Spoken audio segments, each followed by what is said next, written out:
These people are so unafraid. Unafraid or on a break? Unafraid. Be afraid, be very afraid tonight. I'm Linda Myers with CPRI, Conscious Paranormal Research and Investigation, and my partner here. I'm Anita Nesteruk. And so tonight what we're going to do is we're going to kind of give you a basic overview about what it is to research and possibly become a part of a paranormal team. First things first, please, if you've got your phones on, if you would please, put them on silence. And since there's not a whole bunch of us in here tonight, I think I'm going to go ahead. If there's something that we're talking about tonight in particular and you have a question, please go ahead and raise your hand and we'll go ahead and answer them right then. So what we're going to talk about tonight is what's the paranormal. We are also going to talk about that ghost or spirit. We will try to distinguish the difference between the two. And I'm going to go ahead and talk about this. We're also going to talk is paranormal investigation for you? Because I feel like that's really an important thing to take into consideration, especially because you see a lot of people that will hear about the paranormal field, perhaps watch a lot of stuff on television, and they'll rush out and they'll buy all of this expensive equipment and stuff. Then they find out that, maybe this really wasn't an avenue that I wanted to take. We're also going to try to find out why do we investigate. What draws you to the paranormal, and why do you think that you would want to possibly be a member of an investigative team, and try to look at some of the reasons for that. We're also going to talk a lot tonight about safety, because a lot of things that you hear about from teams that actually go out in investigation, people will maybe sometimes run off not really paying attention to what their environment and or perhaps some of the people that are involved in the place you investigate, it can become a safety issue. So we're going to talk about that. We're going to also talk about the equipment that we use during an investigation. And as an example, we have some equipment up here. So after the talk, if anybody's interested coming up, looking at some of the equipment, we'd be happy to demonstrate it for you and show you how we use it in our investigations. Okay, so what exactly does paranormal mean? Well, for us, basically, para means the beyond. And then when you put the normal in there, it means to us, what is something beyond the normal, something that is kind of out of our scope of understanding, and that there's possibly, or maybe not, a scientific explanation for that. So we'll talk a little bit about that as well. Okay, a lot of questions come up for both of us, and several of our team members want to know what exactly is a ghost and what exactly is a spirit. And believe it or not, there's actually a difference, and we're going to talk about that. And are they the same? And from my experience, and most of the people that I talk to, they are not the same. Ghost generally is a person who has passed away, and they kind of get stuck in the middle, in the hereafter. They're not physically here, and they're not passed over or crossed over, as some people talk about, and they're not completely in their afterlife. Spirit. All right. Spirits, as it says here, when they visit humans, they can use symbols, they can use sounds and smells that reminds us of who they were when they were alive with us. To me, a spirit is one that has, we would say, crossed over. A spirit can come to you and convey some type of meaning to you, give you some type of guidance and direction if you're looking for it. And you can actually have spirits with both and or either one. Myself, I had experiences with both. And at the time, I had absolutely no idea that there was a difference, but fortunately, a mentor that I had at the time was able to show me and explain to me in a really good way that, yeah, they are different, and there's definitely, when you see one or the other, there's an important reason for that. So, have you ever heard bumps in the night? We like to, put a little bit of humor in what we're talking about. And one of the things you hear people like, there's bumps in the night, things creaking in the house. You feel like you're being watched, and then before you go running, screaming out into the night, what you really want to do is you want to talk to people. You want to come to venues like this so that you have an opportunity to talk to people that have had experiences, and then you can decide at that time, is being on a paranormal investigation team really what I want to do? And like I said, this is an excellent venue for you to explore that kind of stuff. There are so many experienced people here this weekend that if you take the time, to walk around and talk with these people, I think you're going to really get a good feel if that's something that you really want to do. Anita here is pretty new to the field, so I'm going to have her share a little bit about some of her experiences coming into the field new, and when she came to the decision, this is something that she wanted to do. So one of the key things that I talk about a lot when I share with people is about doing research. And what I mean by research is that if you find that you're interested in this and you find that this is something that you may really want to do, come to someplace like this. There's a lot of local teams. Usually you're pretty able to find them online. Find out if you can go to their meetings, or if you got the opportunity to meet with somebody one-on-one. So this is an excellent way to find out if this is something that you want to do. Absolutely. Also, just from a personal experience, I actually found Linda online through a closed group that was on Facebook that did investigations, and I was very lucky in corresponding with her. That's how I found her. She and some other people took me under their wing and really taught me a lot about their views of the paranormal, their investigations, and gave me a lot of good information. And that's kind of how I started out to become much more serious about wanting to investigate and pursue that.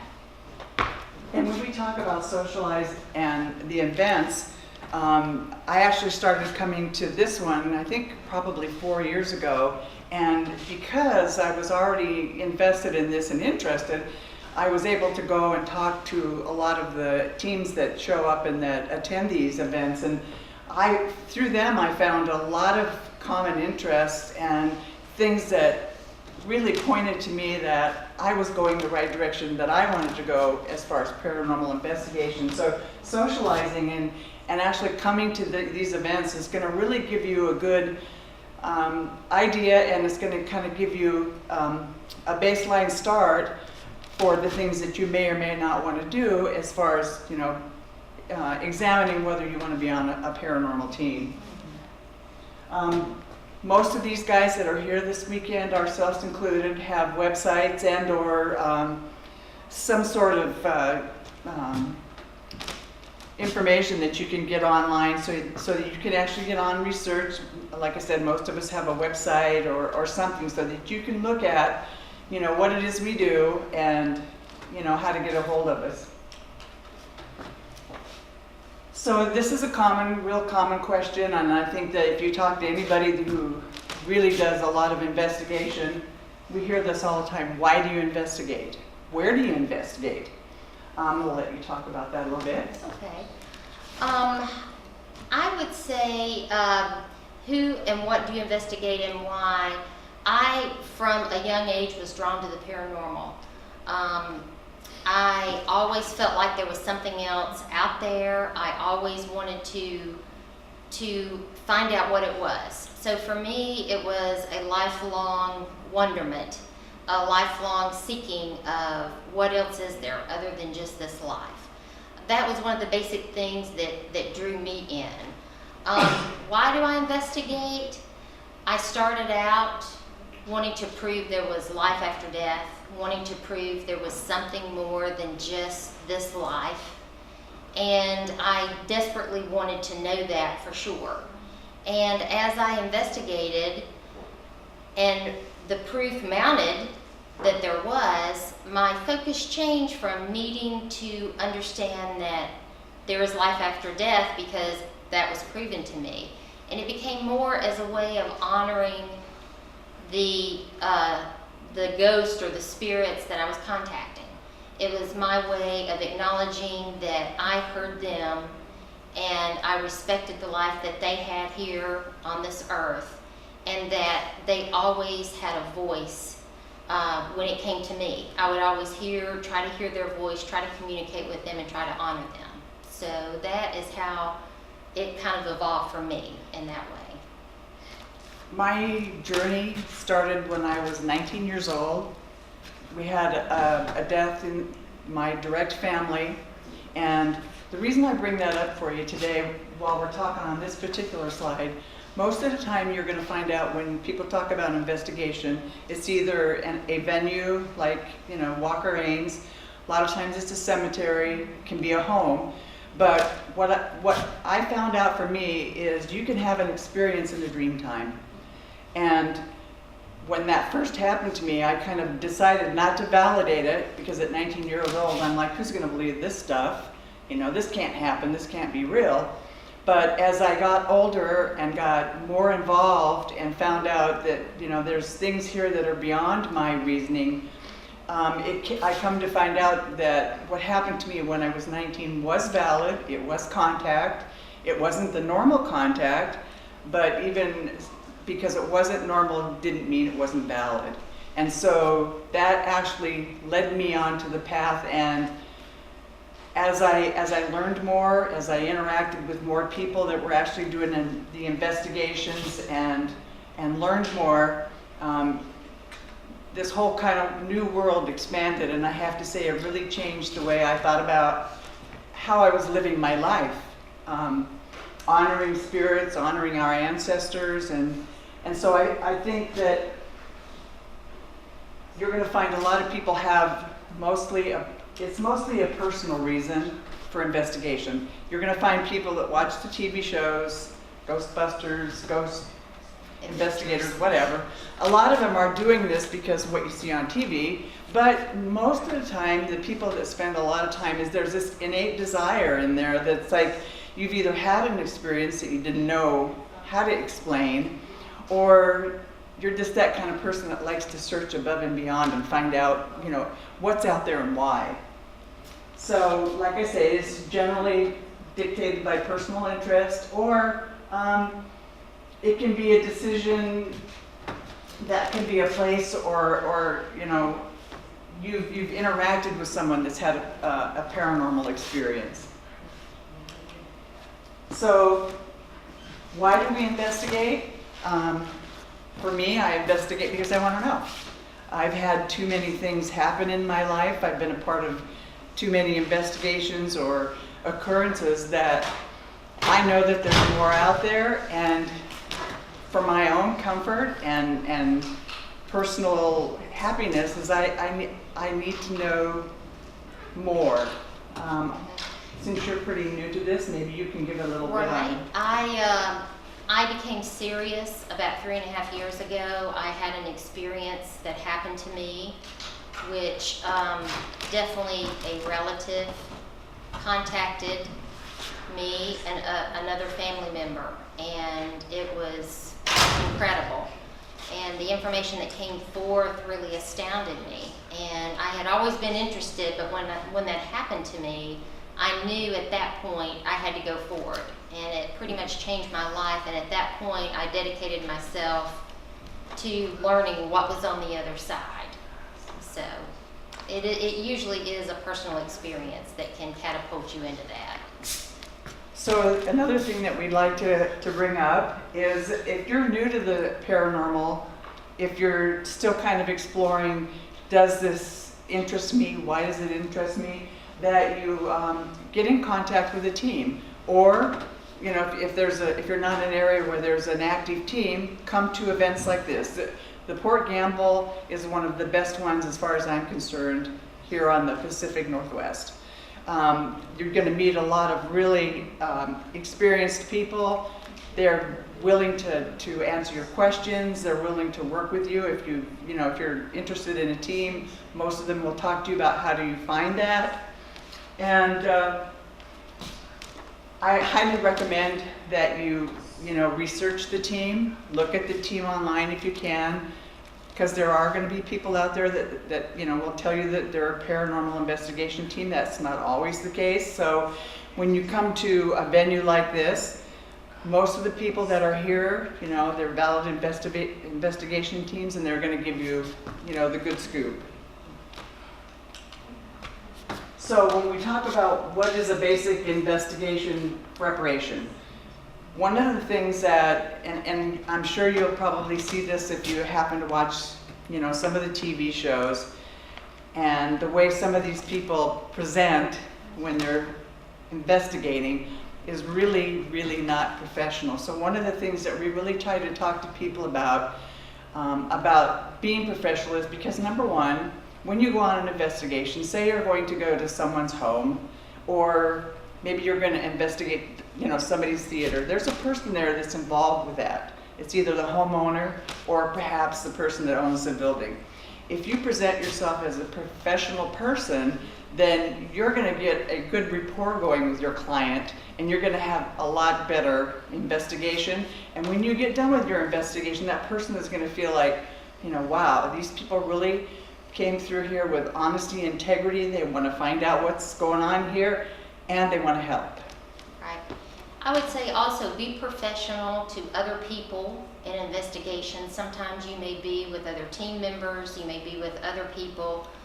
It's good to be professional with them. And also, I like to think of it as being professional with the spirits that you're trying to contact.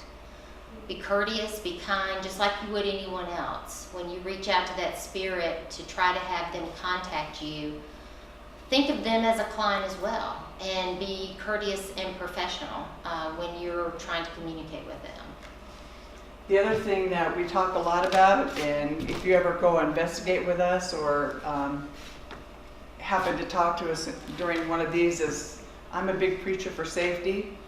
I believe that in order for you to do a good professional investigation, that you need to be safe, because one, you're taking people into an unknown environment, and you're kind of working with the unknown. You have no idea of what really could be going on there. So we'll talk a little bit about safety. One of the things that we always do, no matter where we go, whether it's a little house investigation, whether it's a little plot of land, we always have our safety kit with us. We always talk safety before we even start the investigation.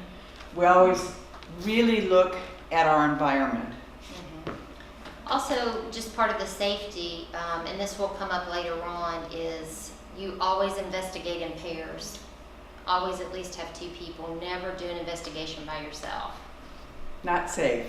I'm going to tell about a person that I happen to know personally.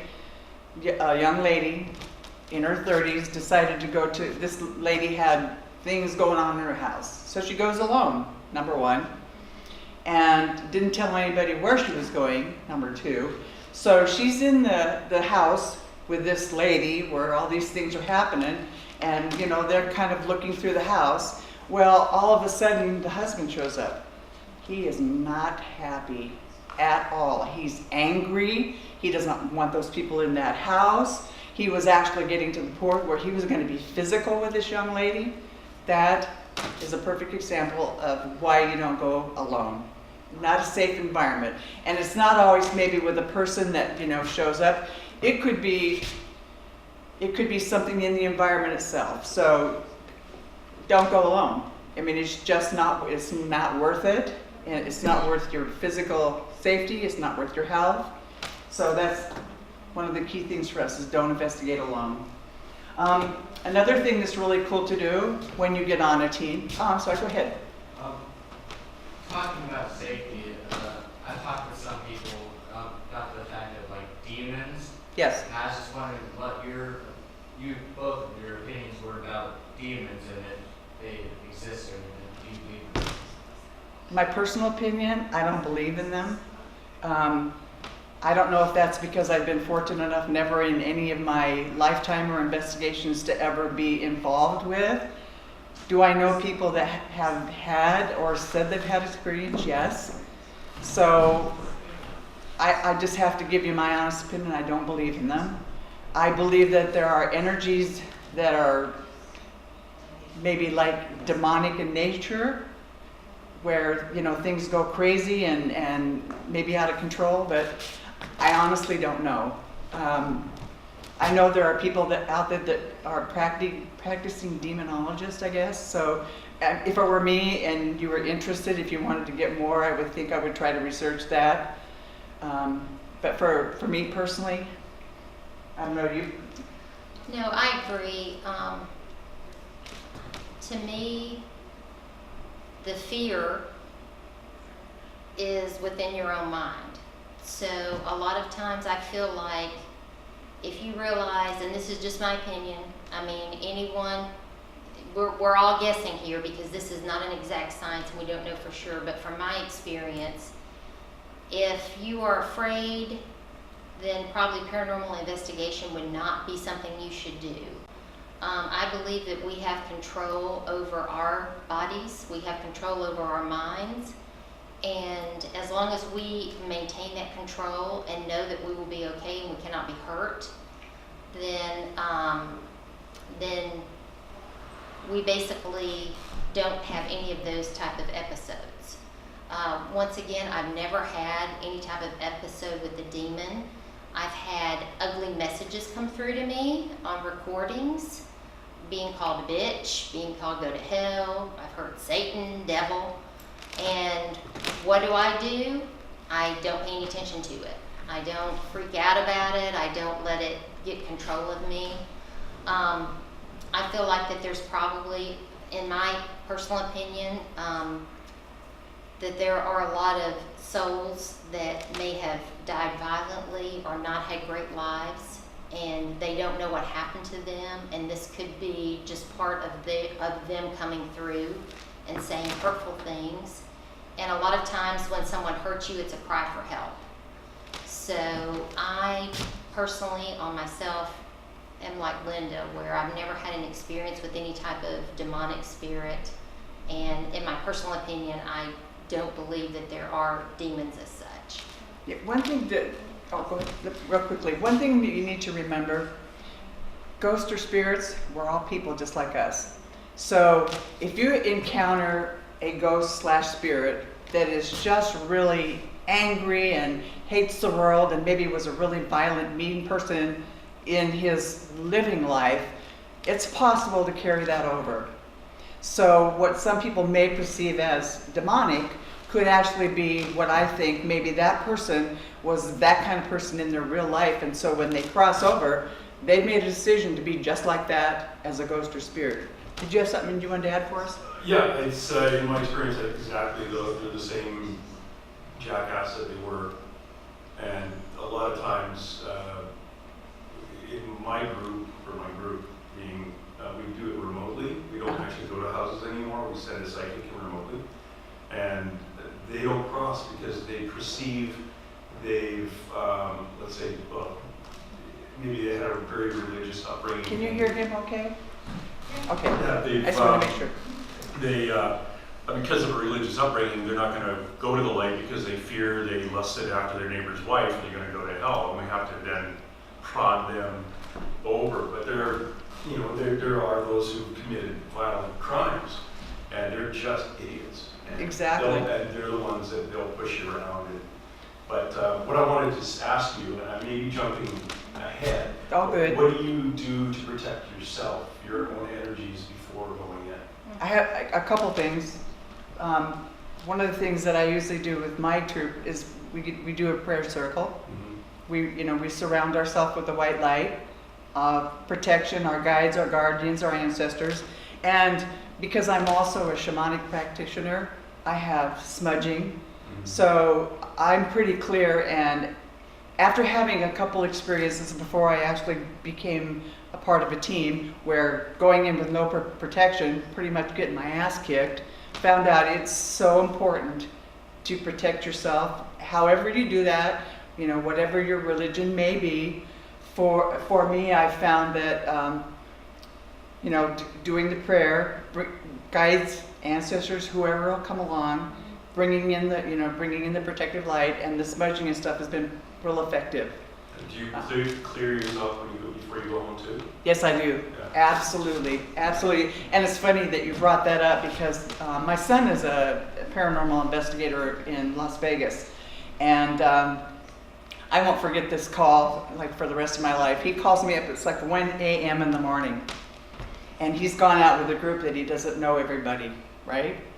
And so he's like, Mom, you have to remotely send me stuff. You have to clear me.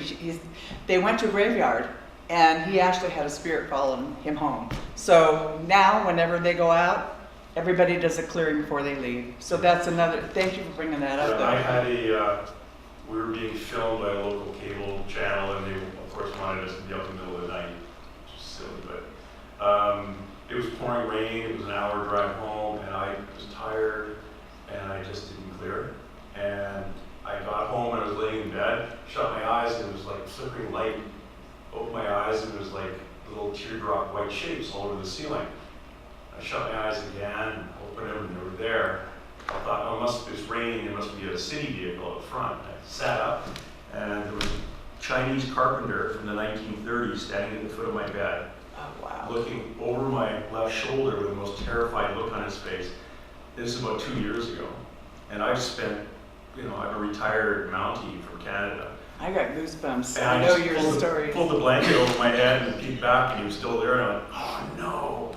But he was lost. And I know we were in a boathouse that in the 30s these guys used to work on the fishing boats. Uh-huh. And he was a really nice guy. I heard stories about this specific carpenter from a girl at the age of 6, 20 years earlier, that she had seen him. And I just had to do meditation. We asked him to leave, cleared the place out, and then the next day I used Palo Santo. And rumor has it he's with a family in my neighborhood now. But good lessons, and yeah. That's another thing that while he's talking about this is when you decide to become part of a paranormal team, you want to look at their ethics. You want to look at what their practices are when they're doing investigations. If they come out and tell you, oh hey, we don't mess with that stuff. We don't, we're safe. Blah blah. Wrong answer. There's too many of us that have had experiences that can validate. You don't want to pack that home with you. You don't know how it's going to affect your household, family and or whatever. I mean, a spirit gets, tagged into you. Some of them are very difficult to get rid of, and you end up having to have help. So if you take the precautions, that fits in with our safety thing. If you take the precautions necessary to go out and do a good investigation, you're gonna have an enjoyable time. You're gonna have a good experience, and you're gonna go home safe. Thank you for bringing that up. Appreciate it. Another thing that we like to do is we don't try to go in with a preconceived notion, but we do like to research. We like to find out if there's a little history. So. Say we go to a house where they're, an older building and they're experiencing things in their house. We might try to go, find out city records and, find out if there's anything that has happened in the near area that might give us a little idea that, if the clients are having some kind of an experience, we can say, well, what we know is there was this horrific thing that happened 3 blocks over. And yes, it is kind of possible that stuff can bleed over. So research is good. We do an intake, and what we call an intake is we will meet with the client as much as possible off-site. And why we do that is because we don't want to go in there and, a lot of us are very intuitive. So we don't want to go in there and get bombarded with whatever's going on and try to talk to the client at the same time. So we'll try to meet with them off-site. We'll talk to them. Our form is probably about 3 pages long. We'll talk to them about family. We'll talk to them about things that are going on. A lot of times you'll find out that there might be more happening in there than you're qualified to go and do an investigation on. So that's another thing with safety. It's important to know who you're going to be investigating and where you're going to be investigating and why. So intakes are important. You want to do the walkthrough, client? Yeah, walk through with a client. It's good for to meet with a client, to go through the house, to look for any. What you're trying to do is to not only look for something paranormal, but maybe to see if there's something in the house that is not paranormal that could be causing these problems. So being able to walk through the house with the client, seeing where their problems are coming from, where you're hearing the noises, what's going on, looking around, trying to get a feel for where you're going to be investigating. Sometimes, and I think you've got a story about that, where you actually found a problem that wasn't paranormal, but you actually helped the homeowner. Yeah, this was about a month ago, and we were called to a house with a lady has, I think the child is 6-7 months old, and having a very disruptive sleep night. She had one of the kid cameras, and you can see the baby tossing and turning all night long, not getting any kind of sleep. And so we were called in to see if there was anything, old house, old craftsman style, been, I think like the late 30s or whatever. So because we do a walkthrough, I happen to have it's an EMF meter. It measures electromagnetic fields in the home. And so we're doing a walkthrough, and I actually walk through, and I pack this one with me because I kind of want to know what's going on in the house. If they've got, this, excuse the language, big ass refrigerator that's putting off all kinds of, EMF. Well, we happened to go down into the basement, and about 3 months prior to us going there, somebody had been down below, a contractor doing, I forget if it was electrical and water or just one of the two. Anyway, so I'm walking along with my meter. I'm just kind of looking, and all of a sudden it's just like redlining, right? Well, this contractor had actually crossed electrical and water. The water lines were reading electrical frequency. So, and it was right underneath where the baby was sleeping, right under the crib. So, under the rest of the investigation, we actually found nothing as far as the paranormal, but what we did find was that they needed to get that contractor in there because there was something going on in that basement. So that's another good reason to do the walkthroughs. They're not always like that. Another case that we went on, the people would walk from their back porch into their kitchen. Well, as soon as they walked through their back porch, they had this huge electrical panel. I don't think that I've even seen one that big before. The thing was like this and like this. Well, as soon as you walked by, the meter's just going crazy. So if you're sensitive to that kind of stuff, it can make you feel woozy. It can make you feel nauseous. It can make you feel like there's somebody there. Well, heck yeah, you walk past that thing every day. Well, the interesting part is the minute they walked around the corner, here's a microwave, here's a huge refrigerator, I forget how many electrical appliances were. The minute you walked, on that porch into that door, you were bombarded. Well, and that was the only places that they were having issues with, feeling watched and, So, interestingly enough, there was nothing paranormal there. Here's another case of, helping the homeowner understand you need to do something about maybe, blocking that off or finding a different way to come into your house. So, walkthroughs are really, really important. Now, when we talk about equipment, I'm talking about some of the stuff that we use. I don't use a lot.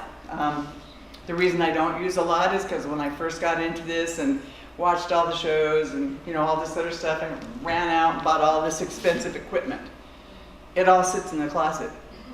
This one little bag right here, that's all I take anymore. It's all I need. And the reason I talk about that is because there's another thing that a lot of people don't talk about, and you don't hear much about it when you're watching some of the shows, is you got a good piece of equipment right here. This whole thing is probably your best meter ever.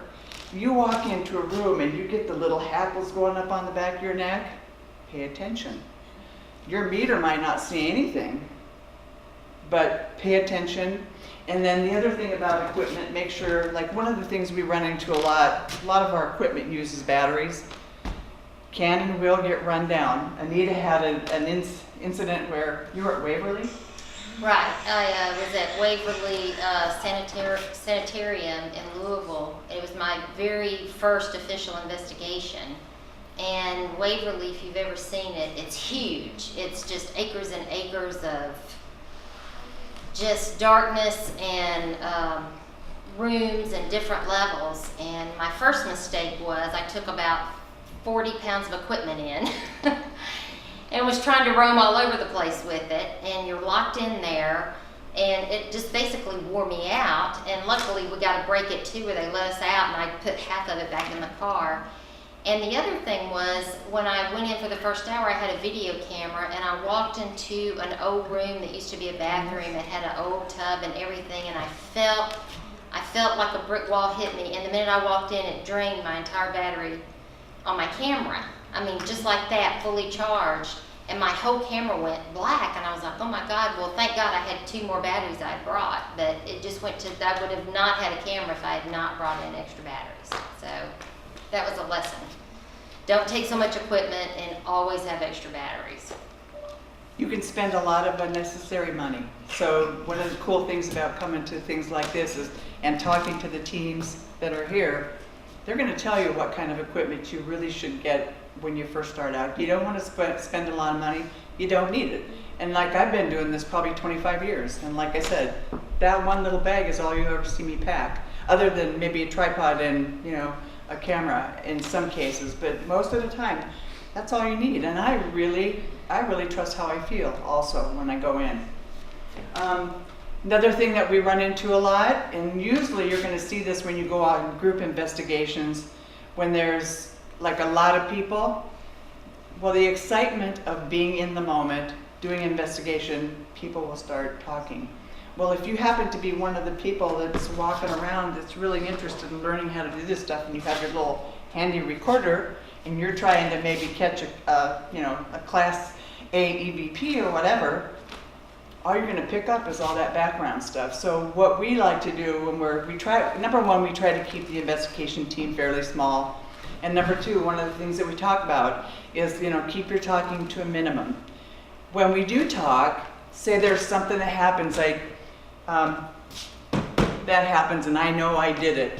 Really quickly, I'll say on the recorder, that was Linda, I hit the table. So that tells us, because one thing you're going to be doing when you go home later, you're going to be listening to all this stuff, or you're going to be downloading it on your computers. When you hear that, you're going to know that that wasn't a ghost rapping on the table. You're going to know that, oops, somebody hit something. So keeping your talking to a minimum is really important. The other thing is, a lot of people, in the excitement, they'll go into the recorders because you want to hopefully get some response to, anybody here? What's your name? Did you die here? Where are you? Well, you just asked 5 questions in 2.1 seconds, and how's anybody going to answer you, for that? So one thing I do for myself, or I don't have to do that so much, but when I was first learning, is what I would do is I would say, is there anybody here? And mentally I would go 1, 2, 3, 4, 5. So that gave somebody, if there was not anybody there, opportunity, to give me a response. So giving somebody, giving them time to answer you back is also important. Very much so. If you think about it, you are asking energy. Someone that has been transformed into pure energy, in my opinion, to come forward and to, without a voice, without lips, without anything like that, you're asking them to project a voice onto your recorder. So they may have to, in theory, they have to build the energy up to do that, and it's not easy. If it was easy, everybody would be having EVPs, and ghosts would be everywhere, and things would be flying through the room like on TV, and it's not like that. So yeah, it's very important just to give them some time, just wait and see, what you hear. And then last but not least, provide some kind of an outtake for your client. Specifically if you're in someone's home, because they're going to want to know what you found out. And the other thing that I encourage is, you have, like you say, we have a group of 5, pick one person to interact with your clients so that they don't get a lot of, I said, she said, I heard, whatever. You've got one person that can focus and give you information about what you may or may not have gotten during your investigation. So the intake is important. Another thing that I firmly believe in, and whenever I investigate, I make sure this happens, is don't discuss your findings outside your investigation team. Now, if for some reason you have an investigation and the people are okay with you talking about it, get it signed. Signed and dated and whatever, says, yeah, I said that this team can talk about what happened here. Too many times people will go out and talk about something that happened, and there was a couple cases where things were said and they got back to the client. Not good business. Those people are not going to ever want you to come back into their home, or are they going to recommend you anywhere else? Because they're like, you know, they talked about my stuff. That's not your job when you go. When you go to do an investigation, your job is to find out what's going on there and give your client the best information that you can to help them with whatever's going on. Last but not least, when you talk to your client at the very end, you want to be very clear. Tell them everything that you found out as much as possible. Sometimes you're going to find that things happen that you've talked about, you know, with team members that you're not feeling like maybe we want to talk about that right now. We might want to discuss that and see if there's a different way. And then if it's something that you don't feel like as a team that you can handle, say you happen to go into a house where the people are very religious, and I mean, I believe in a higher power, but I'm not really religious. But the client is. So I might recommend go to your pastor, or, you know, I might recommend a place with somebody even with mental health or whatever that they can talk to, that they can give them better ideas about how to help and fix whatever's going on. So that's really important, is to leave them knowing that there is some person or path to help work with or find out what's going on. And this one I'm going to beat to death. I'm sorry, safety, you know, if you don't come in there with safety written on your chest and you're on my team, you're going back to your car or whatever, because that's just the way it is. One of the things that when we're talking about the intake interview, the reason I don't do them at the house. We've had a couple cases where we met with a client away from their home, and the person was like, for lack of a better way out there. There was some mental stuff going on. It's like way out of my field. You know, maybe I can find you someone else that's better able to handle your situation, but it's not me. I'm not a mental health person, and I'm not going there. And that's where coming in, knowing who your clients are, getting a really good, like I said, our intake sheet's like 3 pages long. We ask a lot of questions. If they don't answer our questions, probably we're not going to go and investigate, because our safety is important as well. As my cohort said, don't go alone. You could get yourself in a situation like the gal that I was talking about. She was lucky, because even though the man was all freaked out and ready to, you know, she was able to get out of there. Might not have been the case. You know, there could have been a situation where he's like, you know, went over the edge and, you know, beat the hell out of her. I don't know. So don't go alone. It's not worth it. Nothing that you do as far as the paranormal investigation is worth getting hurt. Go ahead. Once again, we always say carry a first aid kit, and we encourage anyone that's interested to come up and check out this first aid kit.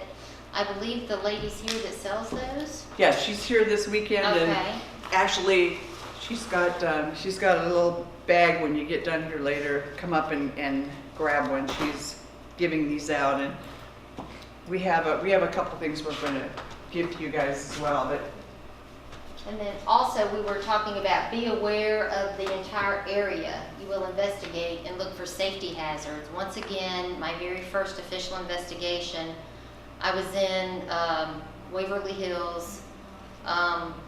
It was pitch black. There was old medical equipment, tubs, nails, boards with nails everywhere. And in that instance, we didn't have the luxury of being able to walk through this entire sanatorium because it would have taken hours to go through every room. And so, once again, important to have a flashlight.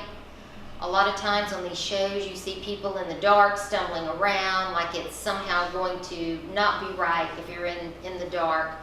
If you're in a hazardous place, you turn on your flashlight, you turn on a light. Trust me, ghosts and spirits will talk and manifest in the light just like they will in the dark.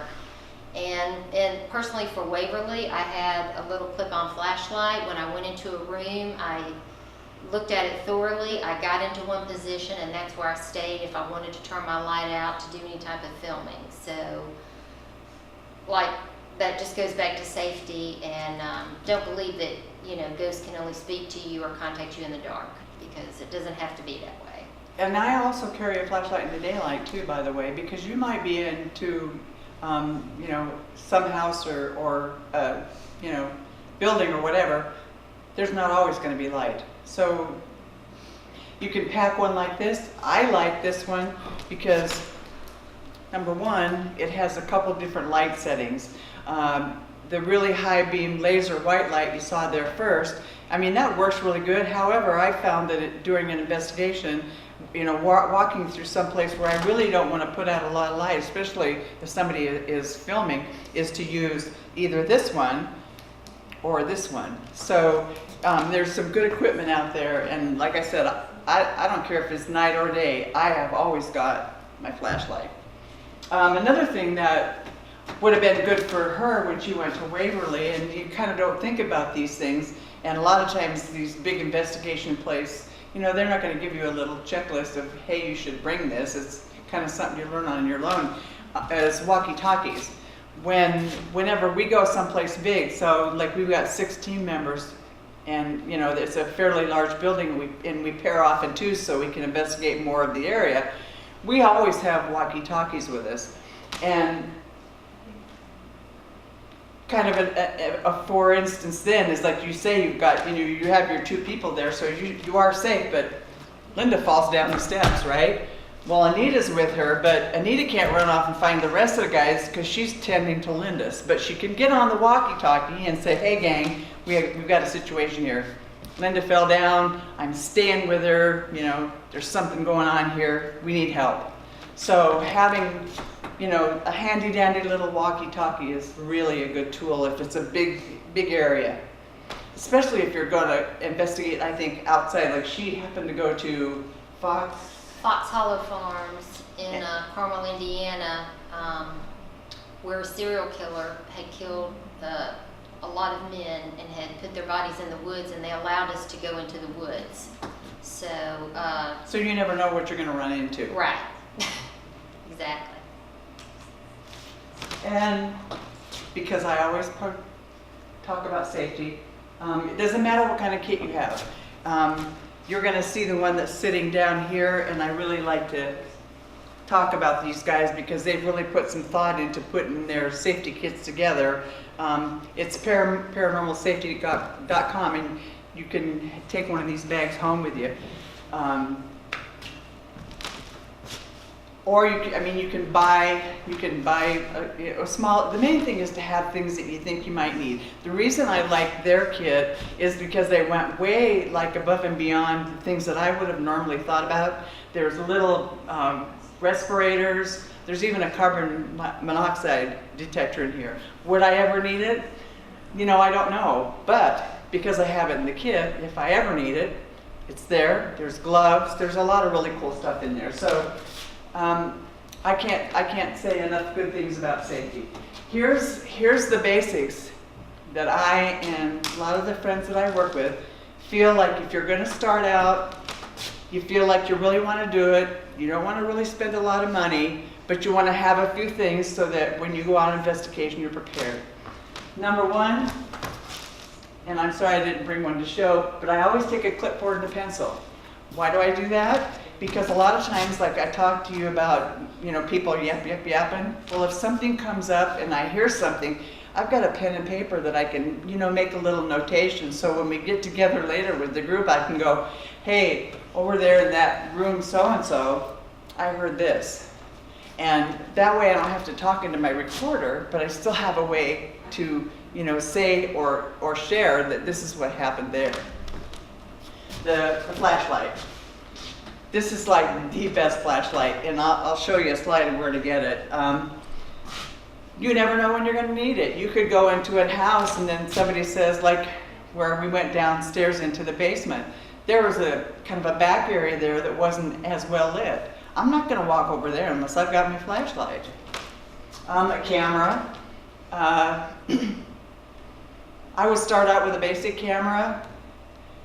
I mean, because if you can find, reasonably inexpensive one with the night shot in it, take all kinds of pictures. Just, picture away, because you never know. Sometimes you're going to catch some, sometimes you're not. But have a camera.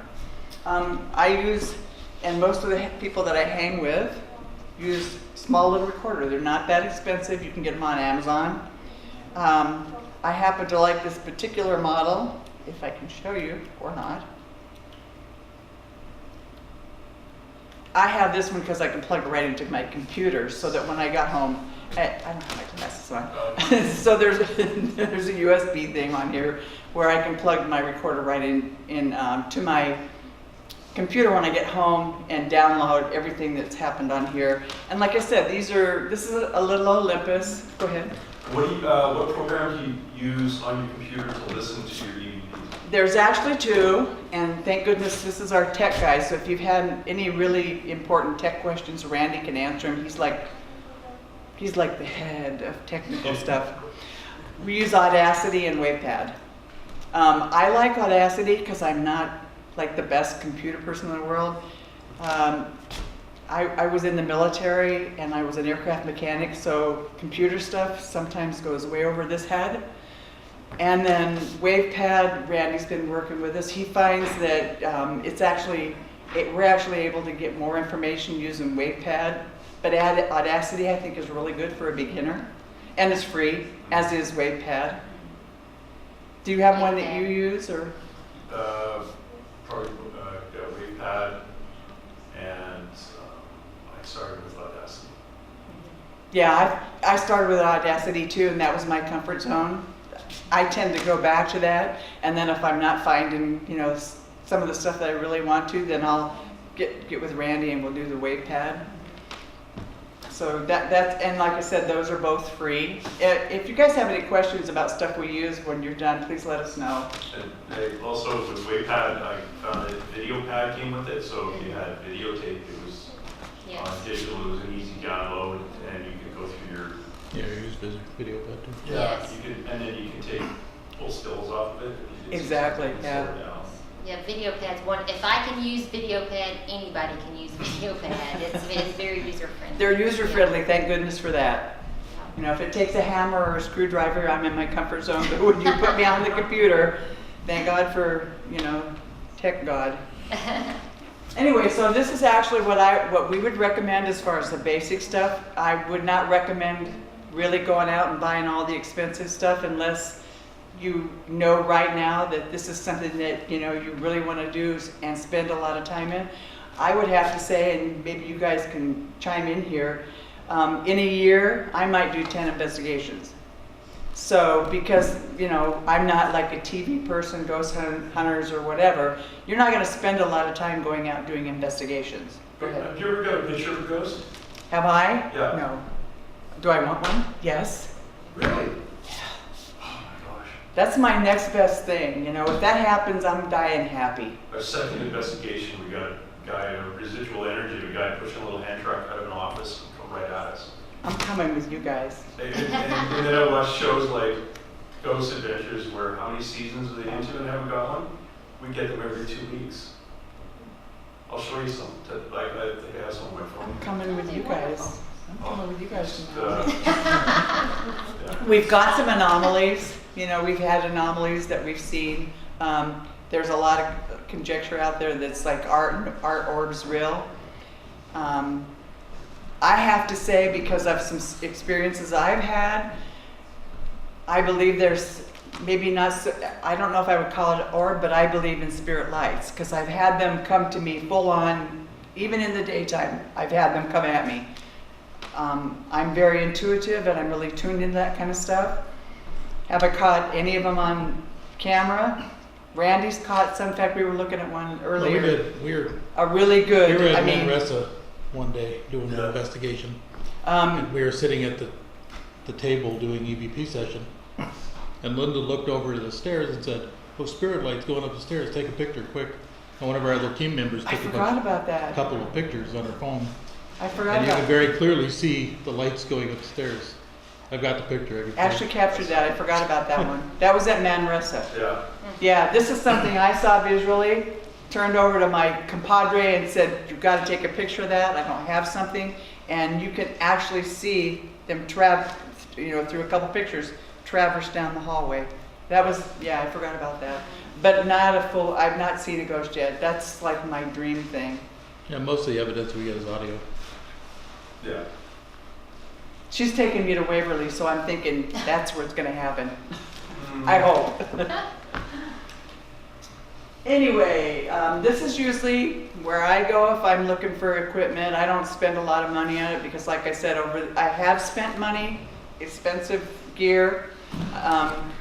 We've got a recorder, or what is the, Zoom. what is it, Zoom's Yeah, we recorder? got the Zoom. A $400 piece of equipment that, this recorder kicks its butt. So don't go out and spend a lot of money. They have sales on. The other thing that I've noticed that, and you have to be careful going on Etsy and what's the other one? eBay. Be really careful about buying equipment over there. Some people have a lot of integrity and you're going to get good equipment. Some not so good.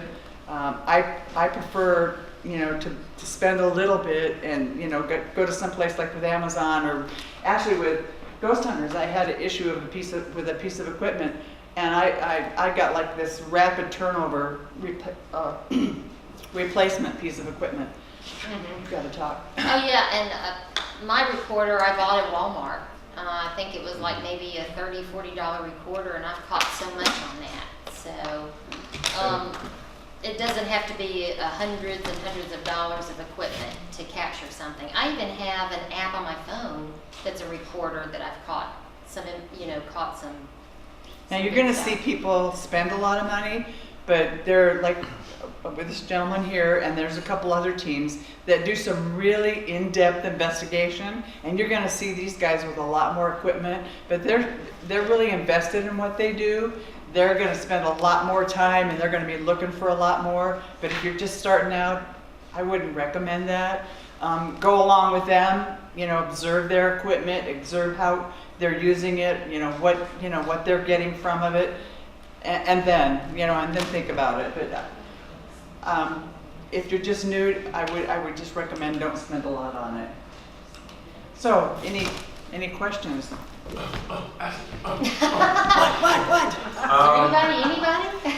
Once you get evidence, once you get something, what do you do with it? It depends. If we're doing an investigation, for our client, what we'll do is we'll give them a little bit of a feedback when we're there, but if we've gotten a lot of stuff, we'll usually get together. We'll try to combine everything so that we don't, inundate them with miles worth of stuff. We'll give them something off the computer if we happen to get anything evidence-wise, on the video recorder, anything like that. Mostly we share it among the group. We really don't. I think there's a couple things we put on our website, but not so much. So, but you do give it to the client. Oh, absolutely, absolutely. As a matter of fact, we give them a written report. And then what do you do? After the report, Yeah. we'll have another meeting with them and go through everything that everything that we found. And generally, it's like, right, I mentioned that if we have a group of 5, one person will speak. Generally, it's that person that does the last outtake too. They'll do the one-on-one and give them whatever evidence we found. And they usually end up with about a 10-page report because we'll compile what everybody found. We'll look at all the stuff that we wrote down. We'll look at all the stuff that we got on the recorders, anything cameras, if we've got pictures, even on the report they'll have pictures. Everything that we can find that we can actually put in the report, they'll get. Okay, and if they said, yeah, I heard voices on the top of the stairs, and you get voices on the top of the stairs, in your conversation with them, what happens after that? Well, it depends. Number one, we're asking, is there something that you want us to do about that? Well, and the other thing, we have a psychic that goes with us. Yeah. So if we can cross this person over, if this person's ready, or the spirit, or whatever's ready to go, we'll actually do that then. Okay. At the end, Good. we'll tell the client, this is the spirit you have here. The spirit's ready to go. Are you okay with that? We ask permission. We don't just go ahead and do it without asking permission. So if they're okay with that, we'll cross them over. If there's a case of this one doesn't leave, it doesn't want to leave, so then we'll present them with other alternatives. Okay, this is not a bad spirit, okay? This used to be this guy's house. He's doing his normal routine. He thinks he's still going to work. He thinks he's still doing his housework or whatever. He's not violent. He's not going to hurt you. Are you okay if this person stays here? We'll ask him if that, hopefully that's okay. The other thing that we can make recommendations for is if there's, like we talked about, if there's somebody that's kind of religious, we'll ask them to bring in, their pastor to do prayer work with them. We'll also suggest smudging the house. We're open to do that. There was a case where myself and the psychic lady that I talked about, an old elderly gentleman had passed away in the house. There was a 3-year-old in the house that was extremely psychic. I mean, this kid was, at 3 years old, oh my God, just mind-blowingly psychic. Well, the old man wanted to keep interacting with the kid. Well, he wasn't letting the kid sleep at night. He was, wanting to talk to him, wanting to interact. So what we actually did is we gridded the house. And I'm not sure if you're familiar with that. Okay, so we did a crystal and a copper grid in that case there that day. And we pretty much told the guy, we know you passed here. We know this was your house. This is a little boy. You cannot do this. So you can stay outside, and if he comes outside and if he's with his mother, you're allowed to talk with him. The mom was okay with the kid being psychic, by the way. She's also semi as well. But you're not allowed to come in the house anymore. And so once we gridded with the crystals and the copper, he respected the boundaries. He would still try to interact with the little boy out there on the porch, but it was like controlled interaction at that point. Walk out with mom, and mom, the man says, yada, yada, yada. So that was a case where we were able to, take action that night, that day. Now, if that was something I wasn't comfortable with, because maybe these people are really religious, I'm probably going to ask, are you comfortable with bringing your pastor in? We'll do some prayer work and some blessings and whatever else, we need to do so you're comfortable. Great. Yes? Have you ever had a case where the ghost or spirit was actually violent with the homeowners? Not for a homeowner, but I had that happen to me personally. I was over in Wenatchee visiting some family, and they happened to be living in an old farmhouse at that time.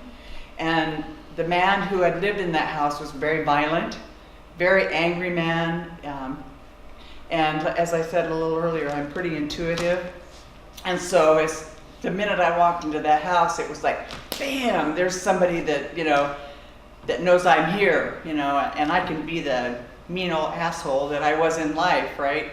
So for me, what I had to do, number 2, is I had to take myself out of the house first.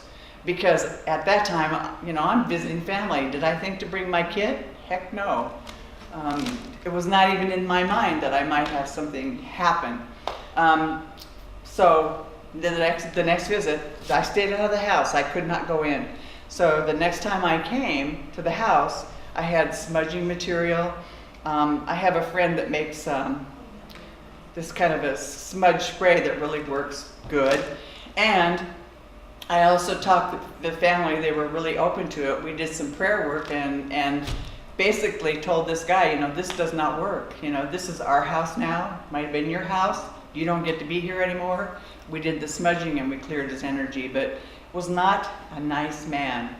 Fortunately, like I said, I've not been into an investigation yet, recently, where I've had that. But my own personal experience, it was pretty horrific.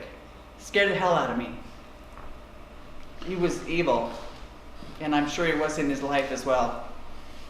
I had a situation where somebody followed me home one day and wanted me to contact his mother, which I wasn't going to do.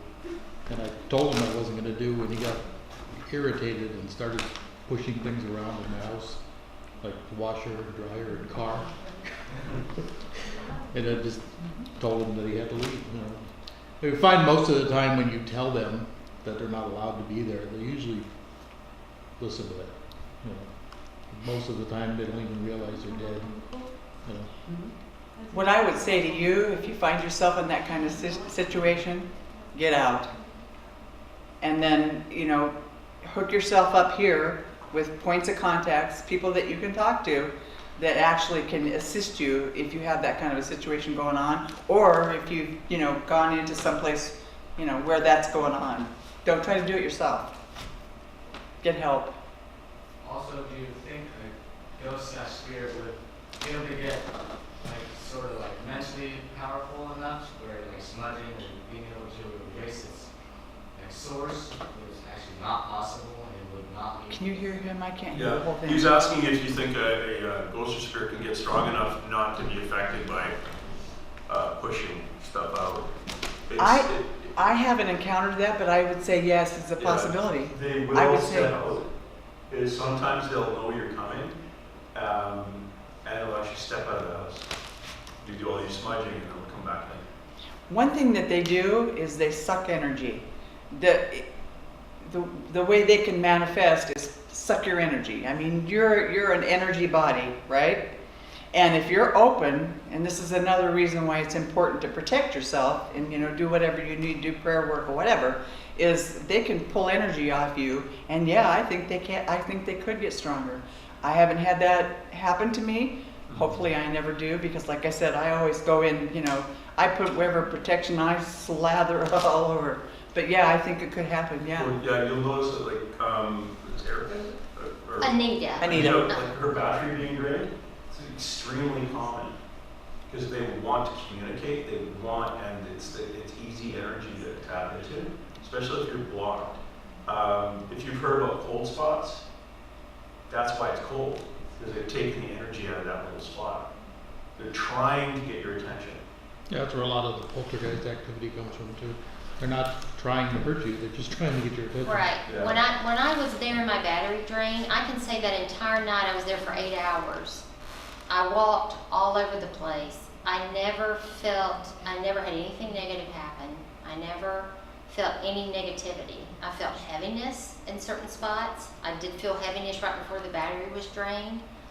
But when we talk about power up, because I know Linda and I are both into shamanism and a lot of people aren't, powering up doesn't have to be a thing where you do an elaborate ceremony or you burn anything. If you are somewhere and you suddenly feel like something is not right or something is getting a hold of you, powering up can be as simple as just imagining power coming up from your feet, from the earth, coming down from the sky, and then you envelop yourself in your mind with white light. And what that does is it clears your head of your fear, and it basically puts a shield of protection in front of you. Yeah, And as long pure as you intention. believe that it cannot be penetrated, it will not be penetrated. That's Hey, my belief. You gotta figure these spirits, just like people, if they have the chance to scare you and they see that it works, they see you freaking out, they're going to continue and they're going to ask you. Just like a person would do if they thought, hey, let's play a prank on him, and it freaked you out, they're going to go, that worked, let's do this now. Or if you're really not feeling well, and your energy is really low, and you're kind of sick, you're not going to the area that's active. Exactly. That will get a lot of stuff because you actually you'll start wandering off into the middle of the road for no apparent reason, and your friends. This has happened to us where you've been influenced by something, and you're grabbing and trying to pull him back to you and get by a car. And he has no idea how he got from point A to point B. There's a show on, and apologize, I don't remember the name of it right now, where they go into a place for 72 hours, they get little sleep, and they get really mentally and physically run down. You're asking for trouble, because when you're, Paranormal when lockdown. Paranormal yeah, Yeah, that's great. you're setting yourself up for them to just grab a hold, and you could have some really unpleasant experiences. I had a woman walk through me, and if you imagine like goosebumps, imagine on the small of your back and going on your whole back, and then feeling them go right through your whole body. And EMF detectors we use, an EMF detector, it's not a really good one, it's the cheap. The real cheap, if you used a really good one, then you'd be picking up all sorts of stuff from walls. The cheapest ones are the better. Yep. So it's really got to have something to go off. And if you hold it up against your body, it won't go off. The real good ones, yeah, your forehead and your heart will set it off. The cheap old gray ones, nothing. Well, I got EMF all the way up and down. My whole arm was like tingling, and I just said, "My gosh, she walked right through me." Then I felt 2 big kisses on the cheek. I assumed it was her. Now, Skeeter Wellhouse, who's in the little tent there, the psychic, we crossed those people over remotely, and that lady did not like me. And she walked through me because I would ask a question, I'd wait 20 seconds, ask another question. Well, it wasn't long enough for her to build up enough energy to answer, and she got pissed. And she did not like me, so when Skeeter remotely viewed the location, which is a fantastic thing she does. You could, in fact, with Skeeter, you could, one of the houses you investigated that you got the most evidence from, and you know the entire layout of that house, you phone her, send her a picture of the front of the house, and she will walk up the stairs and describe the entire inside and name the spirits you talked to. Wow. And then cross them over. So we went to the house, which was built in 1910, and this lady would not talk to me at all. No, we don't like him. I don't like him because he wouldn't listen, or he didn't give me enough time to answer. And I found out that the kiss I got was from a little 8-year-old girl. And well, we crossed her over eventually, but it was really, really cool. But they do things if they don't. Hey, you have that all the time. And also, it depends on the spirit too. If you had spirits from like, the 1800s that are women, they're not necessarily going to feel comfortable talking to male investigators. So it helps having mixed investigators. Yeah, we get most of our stuff from the women investigators. We get more evidence than the guys. And get hair polls and Yeah, well, she gets hair pulls all the time. Alrighty, well, if there's no more questions, really seriously, thank you so much for Yes, coming thank out tonight, you. and supporting this conference. It's an important, gathering, and it's a really good place. Like I said, to get a lot of good information and meet a lot of good people, and maybe if you're deciding that this is something that you want to do, you can hook up with, one of the teams and maybe go on investigation or two and find out if that's really what, kind of like I said earlier, your cup of tea. So anyway, thank you. Thank you.